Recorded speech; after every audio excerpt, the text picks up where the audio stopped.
Welcome back to STR Like the Best. I'm your host, Michael Chang. It's my pleasure to welcome Guan to the show. Hi, thank you for joining us today. Thank you for having me. Why don't I give you a second to introduce yourself to the audience? Yeah. Hey, everybody. My name is Hai. I am a day job W-2 work in tech type of person. On the side, I invest in real estate. My portfolio right now has a combination of short-term rentals and long-term rentals. And I've been doing this in the more serious side of the house for 4.5 years. Awesome.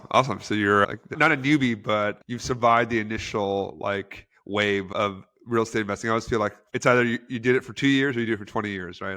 But once you cross that 2-year mark, it's all you've developed the muscles to survive the game. So you have short-term rentals. Tell us a memorable short-term rental story. First one that comes to mind. Don't be afraid to scare the audience. If they get scared, then they're not cut out for this. The first short-term rental story that comes to mind, I think, is so last year, a partner and I own a short-term rental in Joshua Tree. We have since sold it, and it was crazy.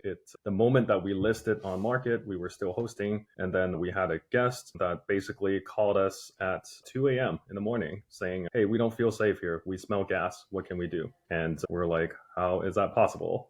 That's crazy." And they were making a big deal out of it. Started calling the fire department. We started calling the propane tank company, trying to get them to go and help out. We asked them to leave. "Hey, it's not safe. Please go." They're like, "No, we're just going to open the windows, open the doors, and we're going to stay. You got to help us out. We're not cool here." And after 15 calls to a fire chief, which he was very annoyed by, went to the wrong house and then called us back. "Hey, your house is now red tagged because it's so unsafe. The carbon monoxide alarm went off," and stuff like that while we were there. And we were like, "What on earth is happening? Did you talk to the guest?" And then he was like, "There's no guest. What are you talking about?" And ended up, he went to the wrong house and red tagged another house, actually having the exact same issue. Long story short, at the very end, we figured it out. The guests kept complaining throughout the night, never left the premise. The next day, when the propane tank guy actually went there, he was like, "Hey, the tank is empty. I forgot to refill it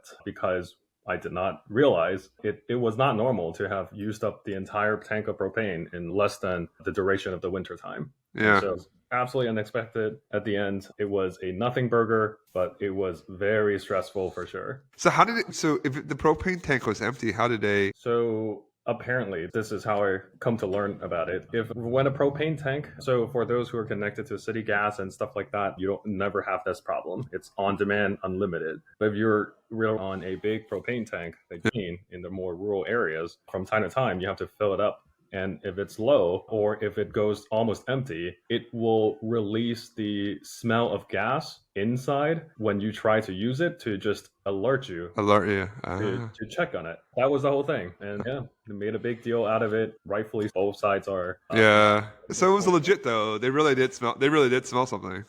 Poor owner who got red tagged on their house. Yeah, another house got red tagged. That sucks. It's crazy.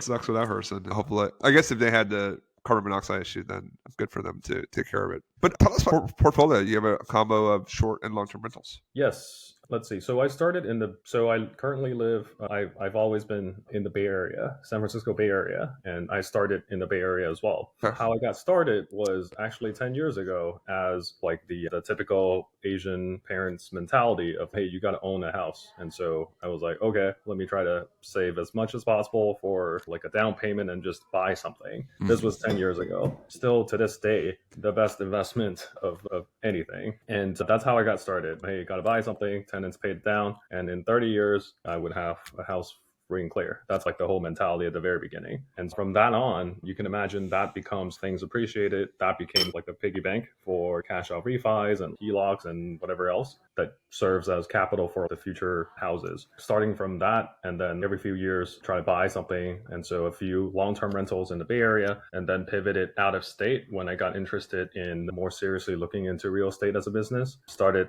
doing out-of-state long-term rental investing in Texas, in Dallas area. And then during the pandemic, as probably many of your listeners got into kind of the short-term rental game. Airbnb was a big thing, so started investing in that as well. Right now, the portfolio is 1 short-term rental in the Bay Area and 3 short-term rentals in the Great Smoky Mountain area. Awesome. Okay, so let's put the numbers around it. How many short-term rentals, how many long-term rentals do you have? I think of five. 5. Okay. And then mostly in the Bay Area and in Texas. Tell us about that first one. It sounds like that first one was the one that like really gave you the running start. Like, what did you like? Is it your primary or is it actually an investment property? No, it was actually an investment property. It's just a vanilla single family home in an area that hasn't. It's like emerging cities, like the more famous ones, and just put 20% down and started picking up landlording. Like know nothing about what I was doing, and I would say got a bunch of like party animals in the house. Ended up staying for 7 years. Okay. God knows what happened in between because the house was completely destroyed by the end of it, but that was okay. I was building an ADU at the back when they left to maximize cash flows and all that kind of stuff. So yeah, very vanilla single family investing, no crazy story with that whatsoever. So how much did you like? So how much was the house when you first bought it? I think it was like 550K, something like that. And in ballpark, what is it now? 1 point. Yeah, Bay Area real estate. Yeah, there you go. Doubled your. You put 100 down, and now you have 600 and plus the pay down, 6-7 extra investment. That's great. And then Yeah. and the cash flow.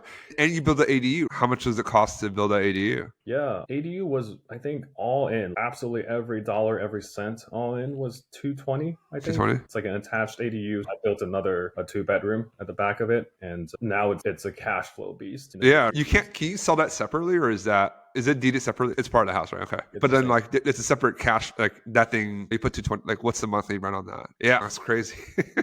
Yeah, That's amazing. 28 at the back, 30, 38 in the front.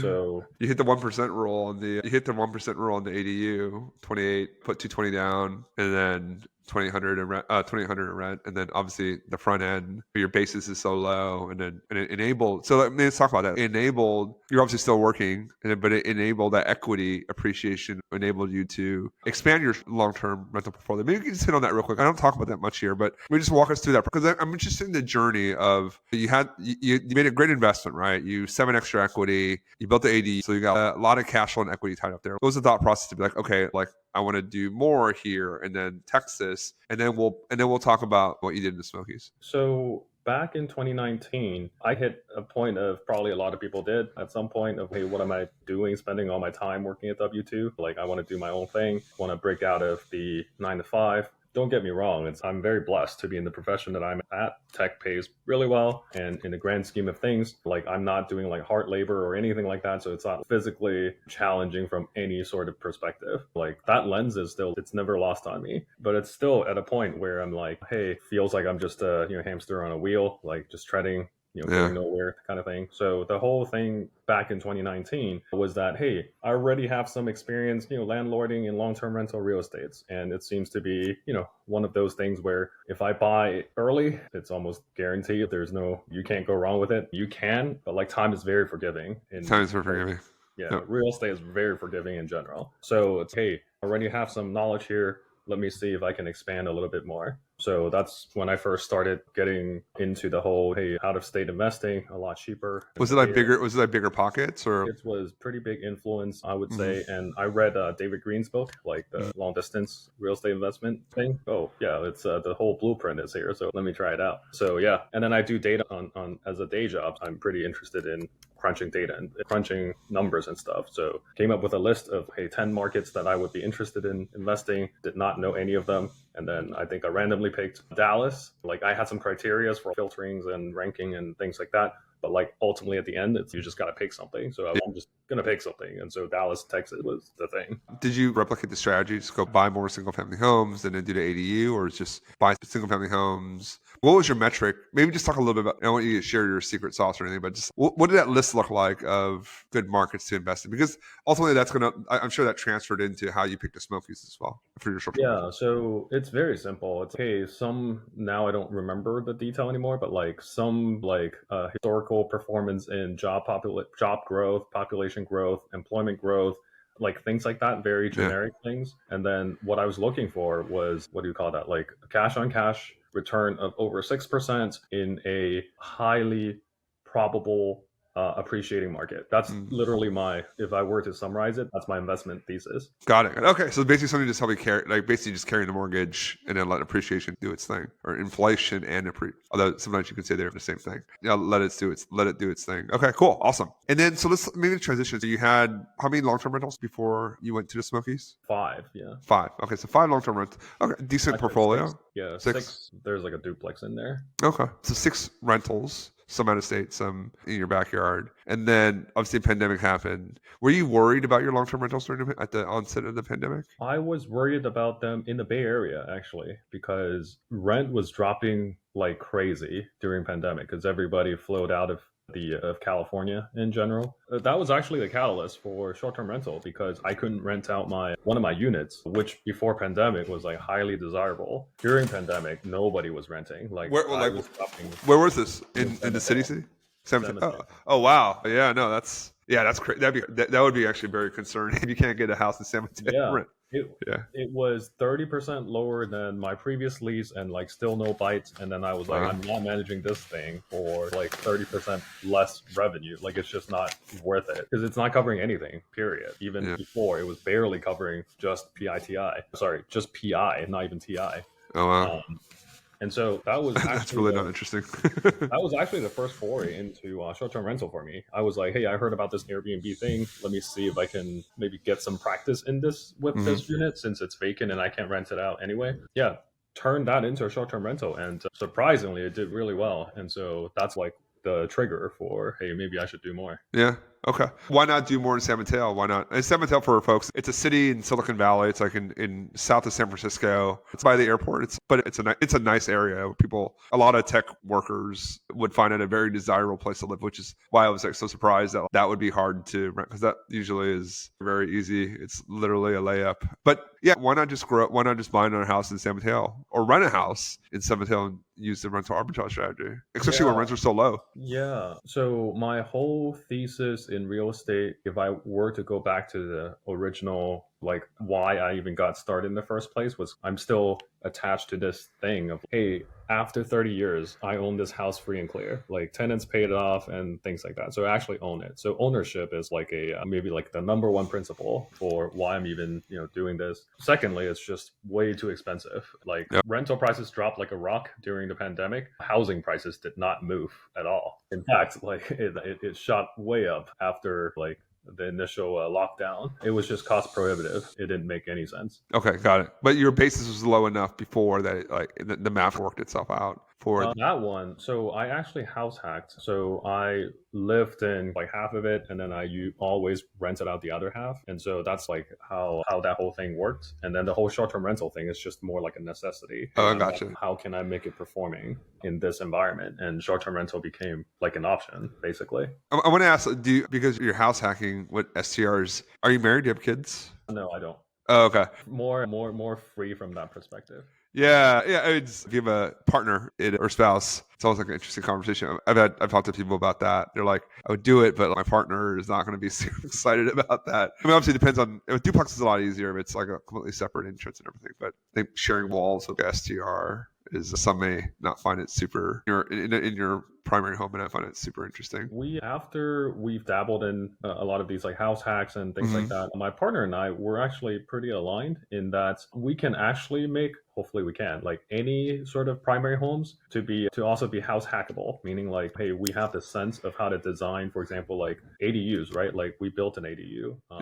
Think about, hey, what are the criteria for buying a primary residence where there's a big enough of a lot in the back where like we can section off like a very cute detached ADUs for short-term rentals, for example, that we can manage and they pay for the mortgage and things. It's absolutely doable and could be very enjoyable for people who don't necessarily need every single inch of their space. Fair enough. Was it hard to build, and we'll talk about the Smokies after this, but was it hard to build ADU, like design and do the whole thing? It was hard to navigate like the new law. So back in 2020, this is when the ADU build started. California had just passed a law that's, hey, everybody, there's no crazy red tapes. Anybody in the state can build an ADU without like local jurisdictions stepping in and be like, hey, I don't like this. I don't like that. They have a uniform set of rules, except the fact that when they rolled that out, the pandemic hit. And then I was one of the first who actually did it in my city. And like they had no clue. Nobody has had a clue. Pandemic was hitting. People Yeah. didn't know if they can work or not. Like it's crazy. So it was hard from that perspective, but building the thing was not hard. Okay. Yeah. I figured you're like entitled land. It's a little more straightforward. Cool. Very cool. Okay. So then 5, 6 long-term rentals, and then now you have. Tell us how you the thought process of. I think you did already. But why don't you tell us the thought process of going to the Smokies? Yeah, I think it was one of those moving with the herd kind of mentality. I think during the pandemic, everybody was touting the market. Everybody was trying to get in, and everybody was basically saying, hey, I'm getting like 40-50% cash on cash return. And so that's a no-brainer for, at least that's how they advertised it. And at the time, I had no clue what is the Great Smoky Mountain National Park. I didn't even realize there's a thing like that. Us too. But yeah, it was more of the YouTuber influence. Everybody's talking about it. Take a look, and we're like, wow, this kind of looks pretty interesting. And that's it. Yeah. Okay. One of those times when those, yeah, it was one of the best markets ever. Our first deal, I think we bought our first in September 2020. First full year. I gotta look back. I think it was like 80-something% cash on. We literally burned our money out by just running as a short-term rental. We got our equity out. It was a 10 down. It's $560K was the house. Wow. Yeah, like we got all the money out the first year, which is crazy. Just all we own is pretty amazing. clear. Yeah, it was crazy because I hear your numbers. It was like you bought the house for 500. Now it's worth 1.2. The house is probably worth 950. Probably ask right now close at like 925 and that kind of 925, 950-ish. Amazing. And three years, three years. Yeah. And no work, right? No, at like a 3% interest rate too. I'm never selling a house because that debt is worth more. Try to get a second or wrap around it. But yeah, like that was what was there. And we weren't even that early. We were like September. And there were people that got in like May, June that were like even better numbers. So we ended up buying 6 there. We bought from September 20 to last one we closed was August of 22. How long? When did you start buying, and when? Yeah, maybe just walk us through your portfolio. When did you buy, price, and like how like layout, like 3-bedroom, 4-bedroom, just so people can get their heads around like what you actually own there. Yeah, we only own 2 properties technically. We started late 2021. We actually started mid 2021, and then like everything was flying off the shelf like immediately. Like as it's listed, it's gone. Like it doesn't matter what it is, it's gone. It's insane. Nothing to buy. Everybody was bidding. We had a property that we put in an offer on that had 60 offers, and then we were like nowhere close to anything. Like literally not close to anything. They didn't even screen it. It was that crazy. So it didn't. We didn't end up getting a property under contract until like late 2021. So that was a 3-bedroom property, like a very compact 3-bedroom in Wears Valley in View. Tennessee. Is there a view? Yes, there's a view. Okay, that's good. Yeah, I think we just got quote unquote lucky. It wasn't quite lucky afterwards when we maintenance issues and stuff, but like I think we just slipped by. The owner was How much did you pay for it? $650. It's not too bad. 3. How big is it? 2,000 square feet. 18. Okay, so it's a small one. Yeah, it's a compact, very compact 3-bedroom. Yeah, so that was the first one, and then a month after we were under contract for another one. That one is pretty interesting. It's got 2 1-bedroom honeymoon cabins on one lot, and I think we paid like $770 something like that for it. So it's like less than $400 per cabin. Okay, and how have those done? You didn't buy the top of the market; it was close. Probably 6 months out from. I think the top was probably August of 22, like mid kind of Q3 of 22 was like the peak. We actually, so for us, we bought the first one in September 20, and then we figured out how to do off-market deals because just like you were getting shut out every single time. It was like 60 offers. I was like, we're just not competitive. So we're thinking like, what other ways could we do it? So we figured out a way to just like market directly to owners, and I was like lucky we did that. Just asked them, what do you want? And then if it made sense, we're like, okay. And then we just get it on contract. Because I knew the market was just appreciating. So if I could lock it in, even like the 45 days to close, like that's 10% appreciation right there. Just given how crazy the market was. And the nice thing was we had time to actually inspect it too. Because we were like, it was like owner to owner. So can we get a week to send an inspector over it? I'll go there and take a look. And they're generally were like really amenable to that. So it wasn't the crazy stuff, right? So I think we were really fortunate because we were although it wasn't like the lowest price, but at least we weren't chasing we weren't chasing a moving target, and we had time to actually look at these things, and they were all like pretty successful. The one my problem one is the one that I bought in August of 22. We actually were in contract on that in late or early 21. That was crazy. That was actually like, I think I shared this with you. So it was through a broker, and then it was a new build cabin that was supposed to be built in 6 months. It's months, of course. But it's $3,000 though. That's it. That was the deposit. No construction loan, nothing. It's just $3K to lock in the cabin, right? At that price. So $690 for it was supposed to be a 4-bedroom pool cabin. It ended up being delivered as a 3-bedroom, but there was so much built-in appreciation there. Like it was $690. There was a cabin that sold like literally the week before. Very similar layout, like same HOA, for like $850. So you're walking with a good amount of appreciation. And then the builder was like, yeah, take it or leave it. If you're not going to take it, then sue me. I'll sell it to someone else. It was just like and then not safe for kids. I won't say it, but I was just like, but then he ended up giving me a little bit back. And now that cabin's that was the top. Now it's probably like mid sevens, probably. I haven't looked. We're not going to sell it. Mid sevens. So like basically net zero, basically like even, because if you sold it with a broker fee, it basically is a break even. So that's been my only problem one. But it really tells you how crazy that market was. Now that I haven't thought about it in a while, but now that I hear your experience there, like the 60 offers there, it was a nutty time. Now the prices have come down. Like from the top, it's probably down 10, depending on the type of inventory you're looking for, 10, 15. So it's down, but it's not really down. It's down from like the stratospheric level. Now it's like still frothy. Everything is like a 10% cash on cash there right now. Everything I look at is like, if you self-manage, 10%. Now, do you want to you can ride, to your point, you can ride 30 years and self-manage it. You own it free and clear. But then again, do you want to work I always ask myself, like, do I want to work for 10%? And my answer is, I want to keep looking because I feel like I can do a little better. I'm curious, like, how did you underwrite the deals? Like, you're a data guy, right? Like, how did you underwrite the deals? Did you use AirDNA, talk to people to get comps? Walk us through your process. Yeah, let me see. What did I do? I didn't even use AirDNA. I think I talked to a lot of people about, okay, how much have you done and and things like that, and that was it. And like spreadsheets and stuff, like they're pretty intuitive to me, so it's like building them out is not that big of a deal. It's, hey, list every single expense item that you can ever get and add a 10%. You'd be shocked how rare. I do that too. The bottoms up. You'd be shocked at how rare a bottoms up build is. What? Oh.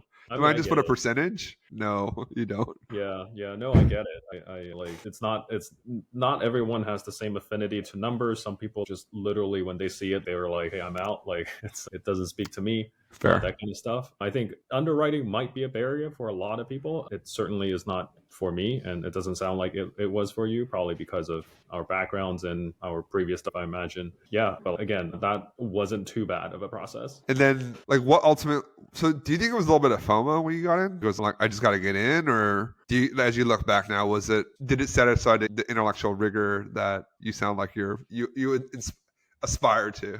Yeah, here's how I see it. I am a ultra conservative person, like super conservative when it comes to like spending money or investing or like predicting what's going to go up and down and put my money on it, place a bet on it. Like I don't go to a casino. I've never gambled or bet on anything. And even for like long-term rentals, when after 10 years, it looks like, hey, fat cash flow, fat appreciation, and I did nothing in between. At the time, it was still like a unsure thing. Like I had to convince myself and like a ton of sleepless nights after acquisition that, hey, have I done something crazy here? For me, it's not so much about, for example, hey, did I hit my my forecast with my app and things like that. It is just taking action to do something, and as long as the outcome is not catastrophic, I think I'm fine.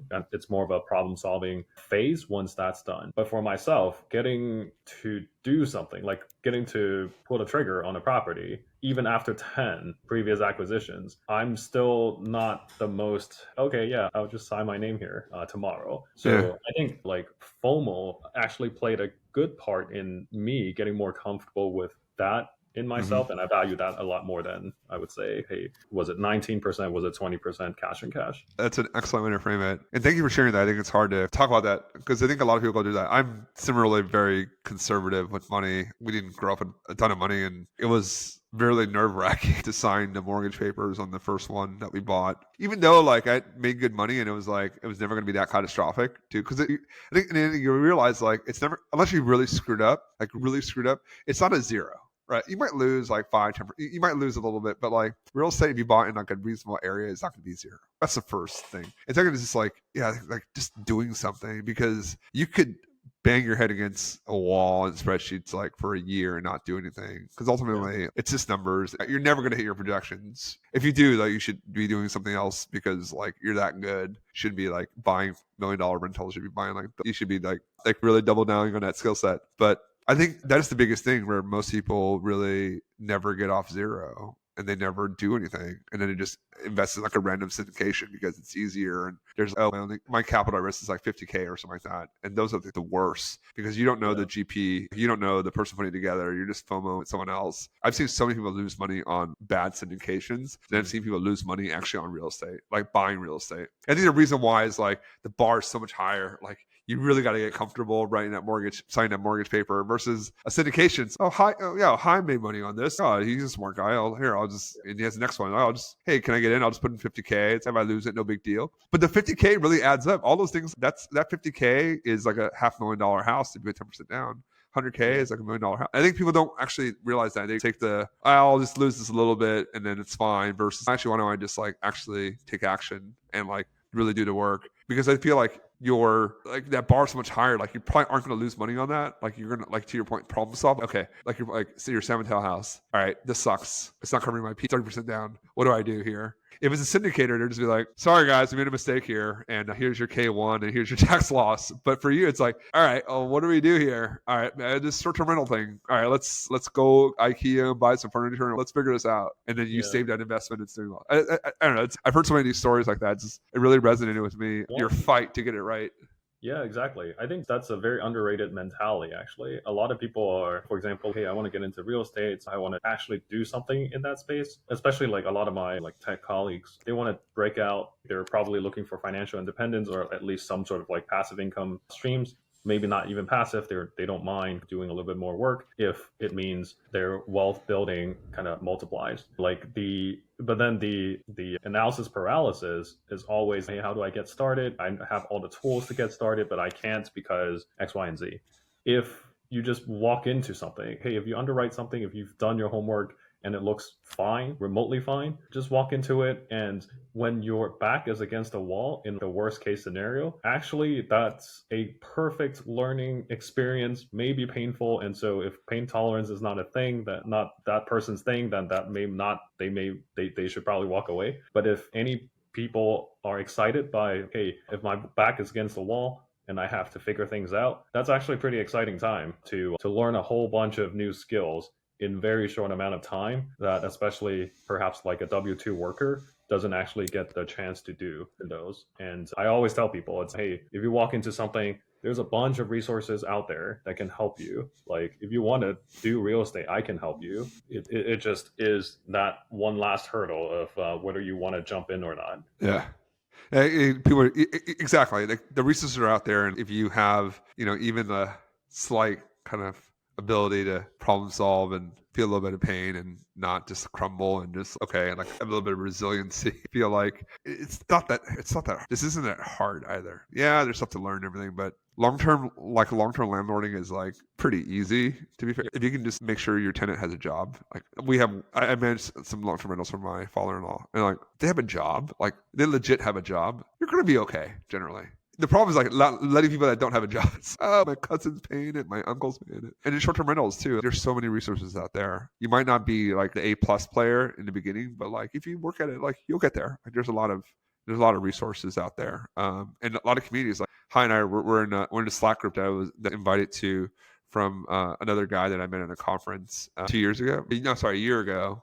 And I've learned so much from our Smokies channel, especially like the vendors, like who are the good vendors, who are the crappy vendors, and just see people talk. So I think just a long way of saying, if you do something and then you like enjoy it and you have a little bit of problem solving skills, like it opens up all these different worlds to you. And what I like terming it's the unknown unknowns, because it's, you're W-2, your day job, and okay, I don't know this thing, but I know someone else knows, whatever. But it's the unknown unknowns that make life interesting. When you walk into a situation and you didn't know even existed, and you're like, oh wow, what's this? Oh, this is really cool. And then you bring your own like experience and mindset into that, and like you develop your own solution. I find it also like the coolest situations for me, like that with short-term rentals and now like social media, like doing podcasts, like things I just never knew existed. And it just feels like it makes your life like interesting. It actually makes your day like very interesting. Like, oh, I didn't even know that. It's like, okay, let me dive in here. What's cool about it? What's not? Yeah, I highly encourage folks to, if you're listening to this and you're interested, like Hi and I are not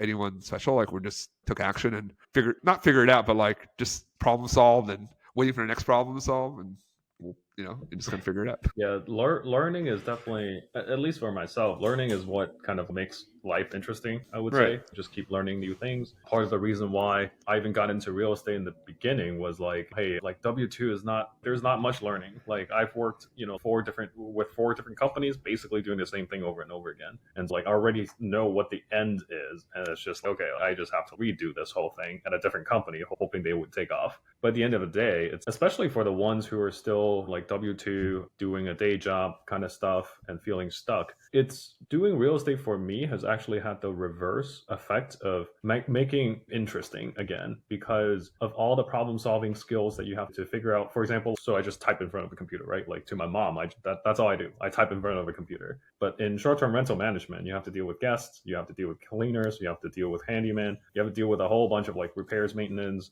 marketing, all that kind of stuff. So you're like your CEO, CMO, COO, everything. When you pivot that mindset back to I started to get very opinionated about how my teams are run, how if people are doing their job or not, or like how we can actually help the company to be better. And it opened up so much things like that. Previously, I was just confined to my function, like my functional profession, which is data, and had a whole ton of opinions about like products, design, marketing, and things like that. And then probably not coincidentally, people start taking you more seriously. Hey, this guy knows what he's talking about. Let's invite him to more stuff. And yeah, it's got the reverse effect on like W2. That's cool. Actually, I never thought about that. You brought the owner mindset to your job, and you're being rewarded. Like people reward that when they see someone else helping them think through problems. Like, oh, okay, wow, I actually thought through something that I had helped me do my thinking. And people that managers love that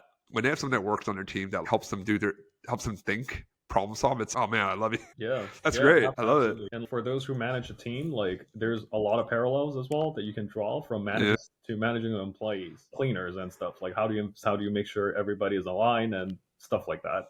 I think that's probably one of the areas that's the least talked about, and I've actually never heard too much about, because most people, when they get really successful at real estate, they pivot out, and like W2 is like the fastest thing that they run away from. And I think for those who are like, I still like my W2, there's actually tangible benefits to help you do your job better. I love it. I love that. Dude, that's a really great angle. That's a really great angle. I hadn't even thought about that, actually. I probably would have been better at my, actually, now I think about it, I probably would have been better at I definitely would have been better at my job after going through this experience. You learn to think as an owner. I think I would have been better actually with my clients, actually, because I was in finance. I was working with clients in investment banking. They were like doing deals and everything. But it was like now thinking more strategically about, I think for me, like just thinking more strategically about stuff versus like being in like a very finance, this is my swim lane, I'm just going to do this. But now I think about business in a very different way. It's not about, it's actually funny because if you're in banking, it's like very much, oh, did we hit 20% or did we hit 19%? And actually in the end, for business, it actually doesn't really matter. It actually doesn't matter. Now, you don't want to be that far off, but everyone knows this is not going to be right. It's just, okay, if A, B, and C happens, or if these are the levers and they do this, then this is an outcome. But it really is like, how do you like strategically think about a problem? And you really build those muscles when you're like doing it for yourself because you're forced to. And then, and you can really, I think, accelerate your career progress. If you like your job, accelerate your career progress. I actually really I didn't hate my job. I liked my job. I just didn't like the hours, and they just owned my life. And I was like, your clients owned your life. I was like, you sound like a better work-life balance. For me, that was just not, it was like 100-hour weeks all the time. I was like, I just can't do this anymore. It's too much. That's pretty rough. Yeah, no, I think the mindset enables you to call your shots. Hey, if you don't like the company that you work at, that's fine. Like you can walk away. But what they cannot take away from you is really, hey, now you have the ownership mindset. Now you are beyond what you're hired to do. And you can have for example, like I was nervous as hell, like talking to our chief product officer, for example, for a long time, because I'm like, hey, I don't know product. I just do data here. Now,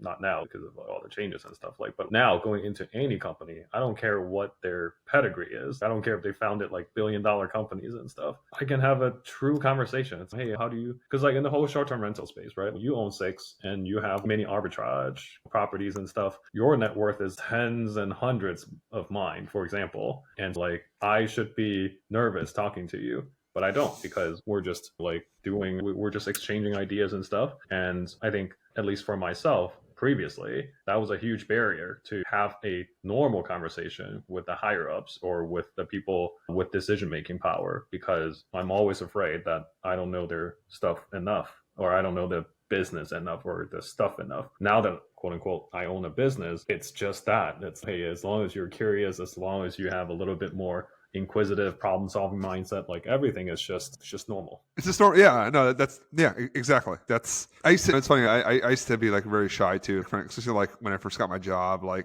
you sit around people more senior than you and be like, because you're just like scared of saying the wrong thing. And actually it's just like it's really bad actually when you sit in a meeting and don't say anything, even no matter how junior you are, especially being asked the question, like you really should have a view. Because they're like, they're judging you actually. If you just sit there like a wall, if you sit there just like wall art, and then you'll be treated like wall art actually. You'll be like, oh, take notes and send me a summary. You don't want to be that guy. You don't want to be that man or woman. You want to be like, what's your opinion? What's your view on it? I think part of it is, changing that mindset of, one, not being scared. 2 is the emperor has no clothes, generally speaking. They don't know anything either. Trust me. No matter what, they probably don't know anything. They're probably just focused on other things. And if you can bring value to people, anyway, just bring value to people in a thoughtful way. Obviously, don't say something stupid and ill-conceived, right? Oh, based on my experience, like I saw this. This is my view. Whether they like it or not, they're like, wow, you're like 1 out of 100 people on my team that actually had a view, and it was like not scared enough to tell me. Like you're automatically going to be in that 1% or that 5%, and it just serves you well. Yeah, that's a great. Anyone listening to this, it's a really great mindset to have. Thanks for sharing that. That's So, folks, as we went on a conversation, what's your plan for 24? What are you still looking to buy? Prices are still relatively high. Rates, call it 6.5%, 7% right now. Short-term rentals, I think we had a dip last year. I think it'll be fairly solid. Like year over year, I think it'll be flattish, plus or minus a point or two. I don't think it'll be a step change. What do you like? How are you looking at the world right now? Yeah, I just did this exercise like maybe a couple weeks ago. Effectively, in the whole short-term rental space, I want to own, let's call it like a portfolio of 4 or 5 short-term rentals. I'm not interested in scaling beyond that. I have no interest in building an empire or anything like that. But I am interested in, for example, owning 4 or 5 that can make some money and that we're pretty proud of in terms of the properties themselves across different markets. And like right now, I would say like the Smoky Mountain properties, we got in because of the fact that the return seems good on paper and we were in it for like the money. But at the end of the day, like we don't care about the Smoky Mountain area. Like my joke to people is that, hey, there's a lot of mountains in California that looks more impressive than that place. Like I think it's just one of those things that the market doesn't truly resonate with us. And right now we're doing it for the fact that I like the cleaners that we work with and the professionals around there, but nothing else. I don't think we would ever go back to stay there or vacation there ourselves. You can imagine a portfolio of things that we really care about. And then the strategy really is, hey, we're going to swap some of these properties into those things or start acquiring properties in those different markets that we want to be like spending time in, for example. And then we'll just work our way to that one rental at a time, one swap at a time until we get to 4, maybe 5. And that would be it. That's great. Lake Tahoe, be careful.